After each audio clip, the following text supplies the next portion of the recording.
असलामुअलैकुम। उम्मीद करनी है तुसी सारे खैरियत नाल होवोगे।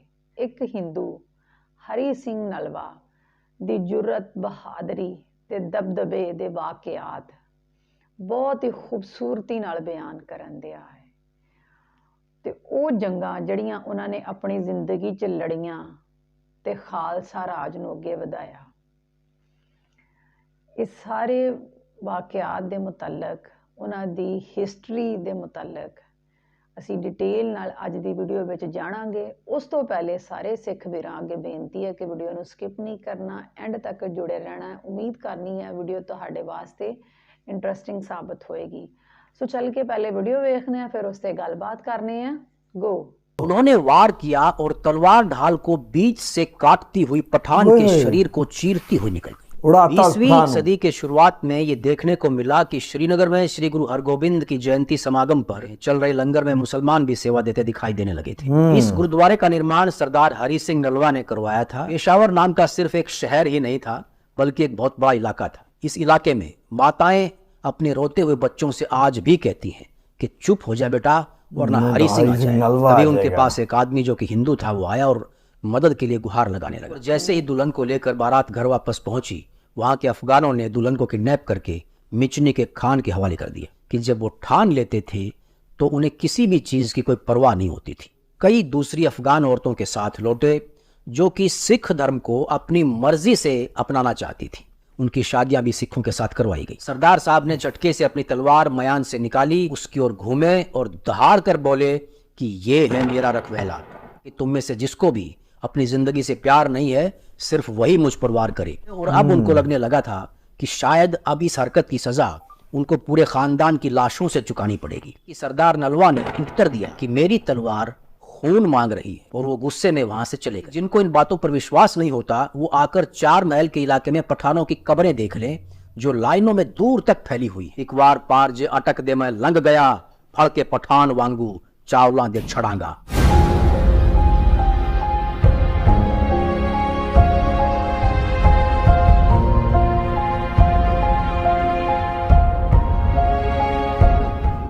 रोहतास का किला जो कि आजकल पाकिस्तान में है, सन 1825 का दशहरे का दिन महाराजा रणजीत सिंह, सरदार हरि सिंह नलवा और कई दूसरे ओहदेदार वहां पर मौजूद थे।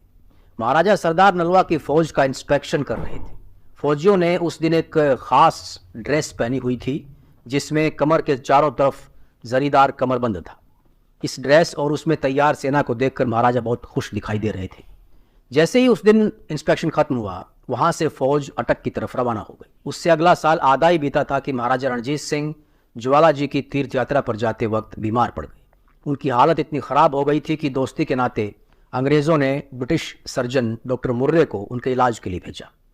महाराजा की खराब सेहत की खबर जब फैली तो यूसुफजई कबीले के लोगों ने इसको हाजरों के ऊपर हमला करने के लिए एक अच्छा मौका समझा। हाजरों जो कि अटक किले के नॉर्थ की तरफ पड़ता है, उन्होंने वहां पहुंचकर ज्यादातर किला पहरेदारों को कत्ल कर दिया। शुक्र है कि सरदार हरि सिंह नलवा वहां वक्त रहते पहुंच गए और उन्होंने उस कस्बे और वहां के लोगों को बचा लिया। ये दिन बड़ा अच्छा था, वरना अंदाजा नहीं लगाया जा सकता था कि वहां पर जान माल का कितना नुकसान हो जाता। हाजरों के पुराने लोग आज भी कहावतों में उस दिन की घटना को याद करते हैं। सन 1840 में रामदयाल द्वारा लिखे गए जंगनामा सरदार हरि सिंह नलवा में इसका जिक्र मिलता है। कश्मीर में सरदार हरि सिंह नलवा के गवर्नर के रूप में कार्यकाल के दौरान वहां के लोगों के जो बिहेवियर थे उनमें काफी बदलाव देखने को मिला था। माना जाता था कि कश्मीरी बड़े लापरवाह और अपनी दुनिया तक ही सिमट कर रहने वाले लोग हैं। उन्होंने सरदार नलवा के आने के बाद कानून और व्यवस्था में हुए बदलाव की तरफ ध्यान देना शुरू कर दिया था। उनके शासन के वक्त धार्मिक भाईचारे की भावना में काफी बढ़ोतरी हुई थी, जो कि पिछली बीती कई शताब्दियों के दौरान देखने को नहीं मिली थी। 20वीं सदी के शुरुआत में ये देखने को मिला कि श्रीनगर में श्री गुरु हरगोबिंद की जयंती समागम पर गुरुद्वारा श्री छठी पातशाही में चल रहे लंगर में मुसलमान भी सेवा देते दिखाई देने लगे थे। इस गुरुद्वारे का निर्माण सरदार हरि सिंह नलवा ने करवाया था। सिंधु पार के इलाके में उनके किए गए काम और सफलताएं इसके इतिहास में बहुत ही महत्वपूर्ण स्थान रखते हैं। इस इलाके में सरकार खालसा जी के गौरव के लिए अपना जीवन दांव पर लगाने की उनकी तमन्ना इतनी जबरदस्त थी कि कई कवियों ने अपने कवित्व में इसको बयां किया है। पेशावर नाम का सिर्फ एक शहर ही नहीं था, बल्कि एक बहुत बड़ा इलाका था। यह इलाका उत्तर में स्वात की घाटी से दक्षिण में कोहट तक और पूर्व में सिंधु नदी के किनारे से लेकर पश्चिम में खैबर दर्रे तक फैला हुआ था। यूसुफजई, मोहम्मद, आफरीदी, खलील और खटक जैसे घातक कबीलों का उस इलाके पर पुश्तैनी कब्जा था। जब हरी सिंह नलवा पेशावर को जीतने के लिए जाने लगे तब मिस्र हरिचंद उर्फ कदर यार अपने लिखे कवित्व में उस वक्त की बातों का जिक्र करते हैं जब हरी सिंह नलवा ने महाराजा रणजीत सिंह के दरबार में उनके सामने पेशावर को जीतने का बीड़ा उठाया। दोस्तों, ये जो बीड़ा उठाया वाली कहावत है, इसका मतलब ये है कि राजा के पास उस वक्त एक तलवार और एक सुपारी का पैकेट रखा रहता था जिसे बीड़ा बोलते थे। जो भी उस तलवार को उठाता था और सुपारी के पैकेट में से एक सुपारी निकालकर मुंह में रख लेता था, उसका मतलब था कि राजा के दिए गए काम को वो पूरा करेगा, और इसी को बीड़ा उठाना बोलते थे। तो कदरियार यहाँ कहते हैं कि ज़ाहरा मित्रिया मित्र प्यारा, हरि सिंह दलेर सरदार यारों, टौर नाल पेशावर दा चुक बीड़ा रखिया मुंह विचकार यारों, बेझक उठा के जमी तो लक दे नाल तलवार यारों, कदर यार पेशावर दे मारण नू हरि सिंह हो गया तैयार यारों। इसका मतलब है कि एक भरोसेमंद और दिलदार सरदार थे हरि सिंह नलवा। बड़े गर्व के साथ वो मैदान में कूद पड़े और पेशावर पर कब्जा करने की चुनौती को स्वीकार कर लिया। उन्होंने बेझिझक जमीन से तलवार को उठाकर अपनी कमर से बांधा और पेशावर को जीतने के लिए तैयार हो गए।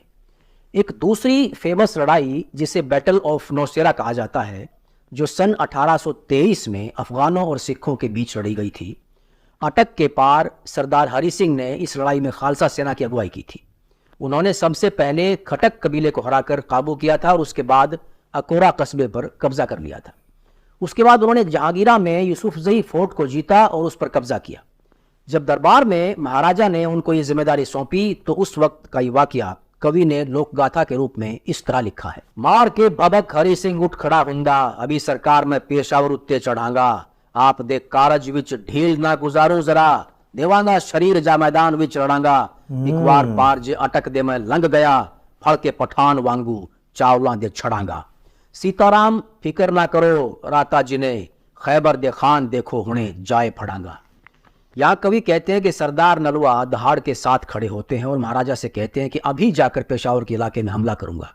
वो महाराजा को सरकार कहकर पुकारते हैं, कहते हैं कि आपकी मर्जी को पूरा करने में कोई ढील नहीं होगी सरकार, अपनी जान की परवाह किए बिना मैं जाऊंगा और लड़ूंगा, और जैसे ही अटक को पार करूंगा मैं पठानों को पकड़कर ऐसे पीस दूंगा जैसे धान को कूटकर चावल निकालते हैं। आप बिल्कुल भी चिंता मत करें, मैं खैबर के पठानों को पकड़ दूंगा। सिंधु नदी के पार उसी इलाके में एक जगह है मिचनी, जो कि काबुल नदी के नॉर्थ की तरफ पड़ती है। ये उस वक्त मोहम्मद कबीले का खास गढ़ था। सरदार हरि सिंह शिकार करने के लिए गए हुए थे। उनके साथ उस वक्त सिर्फ 100 के आसपास घुड़सवार थे। तभी उनके पास एक आदमी जो कि हिंदू था वो आया और मदद के लिए गुहार लगाने लगा। उस नौजवान ने अपनी दुख भरी कहानी सरदार हरि सिंह को सुनाई, जो इस तरह से थी कि उस नौजवान की नई नई शादी हुई थी और जैसे ही दुल्हन को लेकर बारात घर वापस पहुंची, वहां के अफगानों ने दुल्हन को किडनैप करके मिचनी के खान के हवाले कर दिया। दूल्हे ने खान के सामने जाकर पत्नी को उसके हवाले करने के लिए गुहार लगा, लेकिन उसकी गुहार का कोई फायदा नहीं हुआ और मिचनी का खान उस औरत से शादी करने पर अड़ गया।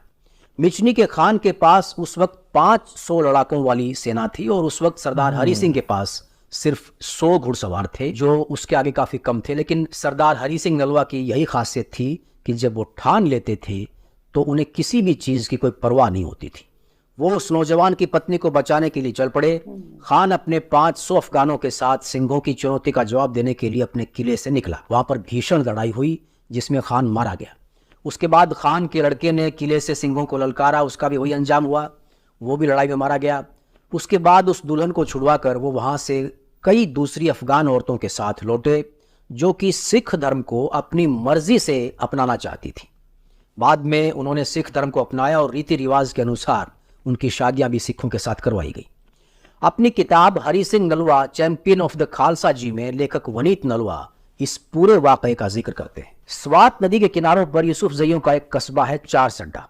पुराने वक्त में ये इस पूरे इलाके की राजधानी हुआ करता था और प्राचीन गांधार साम्राज्य का हिस्सा था। इसी गांव से जुड़ी सरदार नलवा की एक और कहानी है। चारसड्डा के रहने वाले बाज गुल खान ने सरदार हरि सिंह को अपने गांव में आने का न्योता दिया।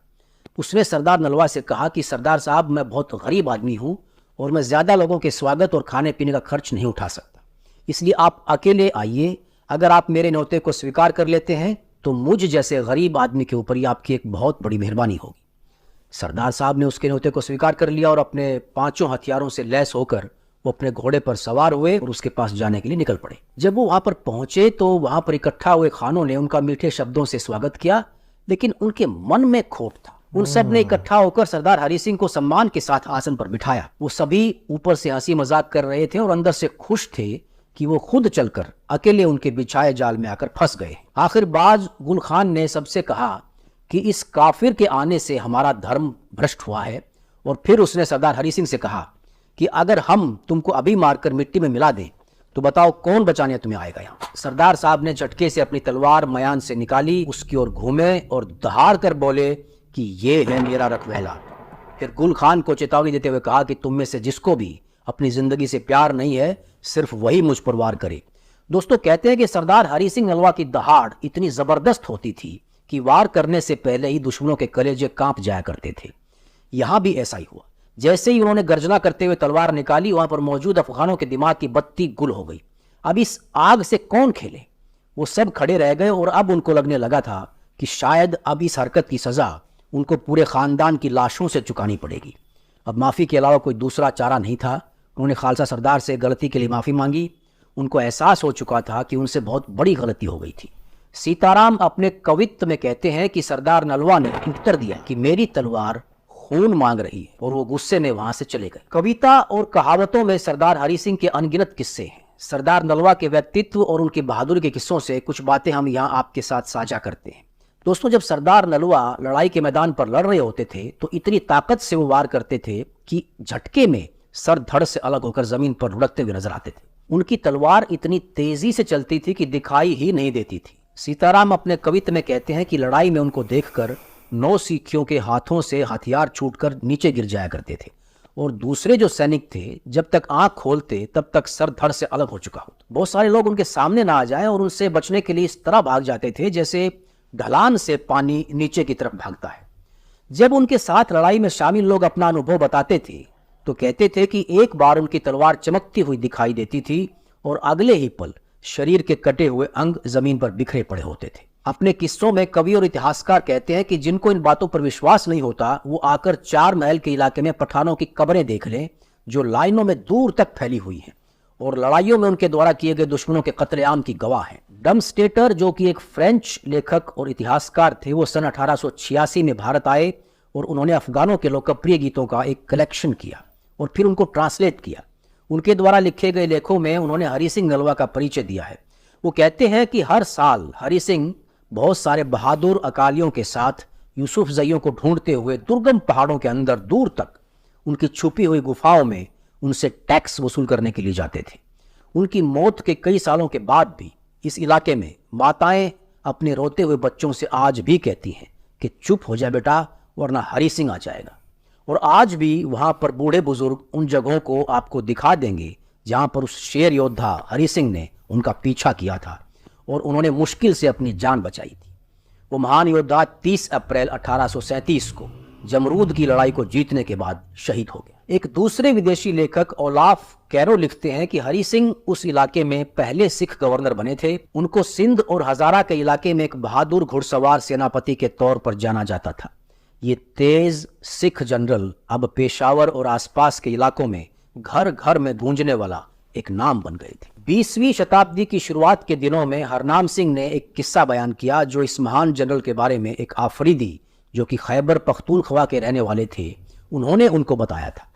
वो कहते हैं कि एक दिन सरदार हरि सिंह नलवा जमरूद के किले के बाहर खड़े होकर कीकर के पेड़ से दातून तोड़कर अपने दांत साफ कर रहे थे कि नजदीक ही पड़ने वाले गांव जिसका नाम जम था, जिसके नाम पर वहां किले का नाम जमरूद का किला पड़ा, तो जम गांव का एक पठान अपनी पत्नी के साथ कहीं से आ रहा था। तो सरदार हरि सिंह नलवा के पास से जब वो गुजरा तो उसने सरदार साहब से कहा कि फिलहाल आप पठानों के इलाके में खड़े हैं और इतने निडर बनकर घूम रहे हैं आप यहाँ पर, क्या आपको डर नहीं लगता? आप क्या करेंगे अगर कोई आकर यहाँ पर आपका कत्ल कर दे?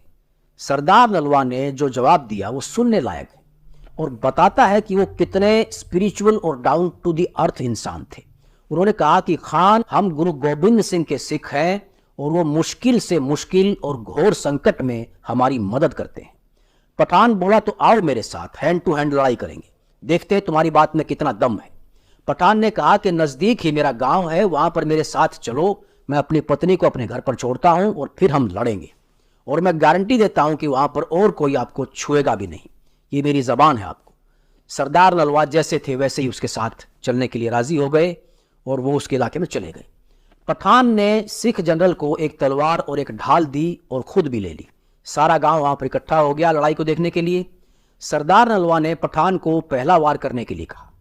उसने अपनी तलवार से एक जोरदार प्रहार किया, जिसको सरदार साहब ने अपनी ढाल पर ले लिया। अब वार करने की बारी उनकी थी। उन्होंने वार किया और तलवार ढाल को बीच से काटती हुई पठान के शरीर को चीरती हुई निकल गई। उसकी ढाल के 2 टुकड़े हो चुके थे। पठान जैसे ही जमीन पर गिरने लगा, सरदार साहब ने तेजी से आगे बढ़कर उसको अपने हाथों में थाम लिया। अभी उसकी मौत नहीं हुई थी और उन्होंने उसकी पगड़ी के लंबे सिरे को, जो कि लटक रहा था, उसके घाव पर बांधने की कोशिश की। मौत की कगार पर खड़े हुए खान ने उनके इस तरह के व्यवहार पर उनकी तरफ अचंभे भरी नजरों से देखा, जैसे कुछ पूछना चाह रहा हो। तब जनरल हरि सिंह नलवा ने कहा कि खान, आप हमारे दुश्मन थे और हम लड़े। अब जब आप घायल हो गए हो और असहाय हो गए हो, तो एक सिख होने के नाते आपकी देखभाल करना और आराम देना मेरा फर्ज है। वहां पर खड़े सभी लोगों पर इस बात का गहरा असर हुआ। उस आफरीदी खान ने अपने आदमियों से कहा कि इस योद्धा को किसी तरह का भी नुकसान न होने पाए और उनको किले तक वापस जाने दिया जाए। इसके बाद सरदार हरि सिंह वहां से सुरक्षित वापस चले गए। बाद में जब उन आफरीदियों को पता चला कि वो अकेले सिख जो यहाँ पर उनके बीच से बचकर चले गए हैं वो सरदार हरि सिंह नलवा थे, तो बहुत पछताए कि उन्होंने उनको बचकर क्यों जाने दिया। जिन पठानों का जिक्र इस घटना में किया गया है वो आफरीदी कबीले से थे। एक दूसरा कबीला था यूसुफजई। इस कबीले के पठान अपने एग्रेसिव नेचर और दुश्मन को कभी भी माफ ना करने वाले रवैये के लिए उतने ही प्रसिद्ध थे। इंतकाम और बदले की भावना उनके लिए सब चीजों से ऊपर होती थी। उनका मानना था कि अगर 100 साल के बाद भी बदला लिया जाए तो ये बहुत जल्द लिया गया बदला होगा। और सिख, खासकर सरदार हरि सिंह नलवा, उनके कट्टर दुश्मन थे। एक विदेशी इतिहासकार ओलाफ कैरो के मुताबिक निडर और बहादुर सरदार का इस इलाके में सम्मान था और उनकी बहादुरी की सराहना करने वाले भी वहां पर बहुत थे। एक बार जनरल हरि सिंह ने नारा में एक कबीले पर हमला किया, जो कि पहाड़ों के बीच एक घाटी थी। उस हमले के दौरान दुश्मनों की तरफ से एक भारी जवाबी हमले में सरदार नलवा बुरी तरह से घायल हो गए और बुरी हालत में एक पहाड़ी के ऊपर गिर पड़े। तभी एक यूसुफजई पठान ने उनकी मदद की और उनको हरिपुर पहुंचाया। बहुत ही ਵਧੀਆ ਵੀਡੀਓ ਸੀਗੀ। ਵੀਡੀਓ ਨੂੰ ਵੇਖ ਕੇ ਮੇਰੇ ਨੌਲੇਜ 'ਚ ਬਹੁਤ ਜ਼ਿਆਦਾ ਇਜ਼ਾਫਾ ਹੋਇਆ ਤੇ ਮੈਂ ਬਹੁਤ ਜ਼ਿਆਦਾ ਇਨਸਪਾਇਰ ਹੋਈ ਉਹਨਾਂ ਦੀ ਬਹਾਦਰੀ ਦੇ ਇੰਨੇ ਕਿੱਸੇ ਸੁਣ ਕੇ ਕਿ ਸਰਦਾਰ ਹਰੀ ਸਿੰਘ ਨਲਵਾ ਕਿੰਨੇ ਬਹਾਦਰ ਯੋਧਾ ਸੀ ਮਹਾਰਾਜਾ ਰਣਜੀਤ ਸਿੰਘ ਦੀ ਖਾਲਸਾ ਫੌਜ ਦੇ, ਕਿ ਉਹ ਜਿੱਧਰ ਜਾਂਦੇ ਸੀ ਆਪਣੀ ਬਹਾਦਰੀ ਦੇ ਝੰਡੇ ਗੱਡਦੇ ਜਾਂਦੇ ਸੀ। ਤੇ ਹੋਰ ਸਭ ਤੋਂ ਵੱਡੀ ਗੱਲ, ਦੂਸਰੀ ਵੱਡੀ ਗੱਲ ਇਹ ਕਿ ਉਹਨਾਂ ਦੀ ਬਹਾਦਰੀ ਦੇ ਕਿੱਸੇ ਬਿਆਨ ਕਰਨੇ ਵਾਲਾ ਇੱਕ ਹਿੰਦੂ ਸੀਗਾ और उन्हें जिन्नी भी गल्लां कीतियां, जिन्ने भी बहादरी के किस्से दसे है, वो सारे फैक्ट ना बयान किए है, किताबां च लिखे हुए बयान किए है। कोई अपने को मन घड़त गल नहीं दसी है। तो जो कोई दूसरा बंदा ताड़ी तारीफ करे ना, वो तारीफ वो होंदी है जिहड़ा कोई करे। तो ये बहुत ही ज़्यादा हरी सिंह नलवा की बहादरी का अंदाज़ा तुसी इत्थों लाओ कि वो किन्ने बहादुर योद्धा सीगे कि वो किसी के अगे ਕਿਸੇ ਤੋਂ ਨਹੀਂ ਸੀ ਡਰਦੇ। ਜੇ ਕੋਈ ਕੱਲਿਆਂ ਨੂੰ ਬੁਲਾਉਂਦਾ ਸੀ ਤੇ ਕੱਲੇ ਚੱਲ ਜਾਂਦੇ ਸੀਗੇ, ਬਗੈਰ ਹਥਿਆਰਾਂ ਤੋਂ ਕਹਿੰਦਾ ਸੀ ਤੇ ਬਗੈਰ ਹਥਿਆਰਾਂ ਤੋਂ ਤੁਰ ਪੈਂਦੇ ਸੀਗੇ ਕਿ ਉਹ ਨਾ ਡਰ ਸੀਗੇ। ਇਸੇ ਲਈ ਤੇ ਉਹ ਤੁਰ ਪੈਂਦੇ ਸੀ। ਉਹਨਾਂ ਦੇ ਦਿਲੋਂ ਦਿਮਾਗ 'ਚ ਡਰ ਹੀ ਨਹੀਂ ਸੀ ਹੈਗਾ। ਉਹ ਬਹੁਤ ਜ਼ਿਆਦਾ ਡਾਊਨ ਟੂ ਅਰਥ ਸੀਗੇ। ਜ਼ੁਲਮ ਕਰਦੇ ਨਹੀਂ ਸੀਗੇ ਕਿਸੇ ਦੇ ਉੱਤੇ, ਬੇਜਾ ਜ਼ਿਆਦਤੀ ਨਹੀਂ ਸੀ ਕਿਸੇ ਨਾਲ ਗਲਤ ਕਰਦੇ। ਪਰ ਜੇ ਕੋਈ ਕਰਨ ਦਿਆ ਹੁੰਦਾ ਸੀ ਜ਼ੁਲਮ ਤੇ ਉਹਦੇ ਅੱਗੇ ਝੁਕਦੇ ਨਹੀਂ ਸੀ। ਉਹਦੇ ਅੱਗੇ ਸੀਸਾ ਪਲਾਈ ਦੀਵਾਰ ਬਣ ਜਾਂਦੇ ਸੀ, ਲੋਹੇ ਦੀ ਮਜ਼ਬੂਤ ਇੱਕ ਕੰਧ ਬਣ ਕੇ ਸਾਬਤ ਹੋ ਜਾਂਦੇ ਸੀਗੇ ਕਿ ਜਿੱਤੋਂ ਦੁਸ਼ਮਣ ਵੀ ਥਰ ਥਰ ਕੰਬਦੇ ਸੀ। ਉਹ ਜਿਹੜੇ ਲੋਕਾਂ ਨੂੰ ਡਰਾਉਂਦੇ ਸੀਗੇ, ਜ਼ੁਲਮ ਜ਼ਿਆਦਤੀ ਕਰਦੇ ਸੀ, ਸਰਦਾਰ ਹਰੀ ਸਿੰਘ ਨਲਵਾ ਦਾ ਨਾਂ ਸੁਣ ਕੇ ਉਹ ਥਰ ਥਰ ਕੰਬਦੇ ਸੀ। ਤੇ ਮਾਵਾਂ ਆਪਣੇ ਬੱਚਿਆਂ ਨੂੰ ਸਲਾਉਣ ਲਈ ਕੀ ਕਹਿੰਦੀਆਂ ਸੀਗੀਆਂ, ਸੌਂ ਜਾਓ ਕਿਤੇ ਸਰਦਾਰ ਹਰੀ ਸਿੰਘ ਨਲਵਾ ਨਾ ਆਏ। ਇਹ ਤੋਂ ਤੁਸੀਂ ਅੰਦਾਜ਼ਾ ਲਾ ਸਕਦੇ ਹੋ ਉਹਨਾਂ ਦੀ ਬਹਾਦਰੀ ਦਾ, ਕਿੰਨੇ ਉਹ ਬਹਾਦਰ ਯੋਧਾ ਸੀਗੇ। ਤਾਰੀਖ ਦੇ ਵਿੱਚ ਉਹਨਾਂ ਨੂੰ ਹਮੇਸ਼ਾ ਯਾਦ ਰੱਖਿਆ ਜਾਏਗਾ। ਉਹਨਾਂ ਦੀ ਬਹਾਦਰੀ ਦੇ ਵਾਕਿਆਤ ਹਮੇਸ਼ਾ ਯਾਦ ਰੱਖੇ ਜਾਣਗੇ। ਤੇ ਮੈਨੂੰ ਤੇ ਵੀਡੀਓ ਬਹੁਤ ਜ਼ਿਆਦਾ ਵਧੀਆ ਲੱਗੀ ਹੈ। ਤੁਹਾਨੂੰ ਮੇਰੀ ਵੀਡੀਓ ਕਿਵੇਂ ਦੀ ਲੱਗੀ, ਉਹ ਕਮੈਂਟ ਕਰਕੇ ਲਾਜ਼ਮੀ ਦੱਸਿਓ ਤੇ ਮੇਰੇ ਇਸ ਚੈਨਲ ਨੂੰ ਲਾਈਕ, ਸਬਸਕ੍ਰਾਈਬ ਤੇ ਸ਼ੇਅਰ ਕਰਿਓ ਤਾਂ ਕਿ ਮਜ਼ੀਦ ਤੁਹਾਡੇ ਨਾਲ ਇਸ ਤਰ੍ਹਾਂ ਦੀਆਂ ਵੀਡੀਓ ਸ਼ੇਅਰ ਕੀਤੀਆਂ ਜਾ ਸਕਣ। ਮਿਲਾਂਗੇ ਅਗਲੀ ਵੀਡੀਓ ਦੇ ਨਾਲ। ਅੱਲਾ ਹਾਫਿਜ਼।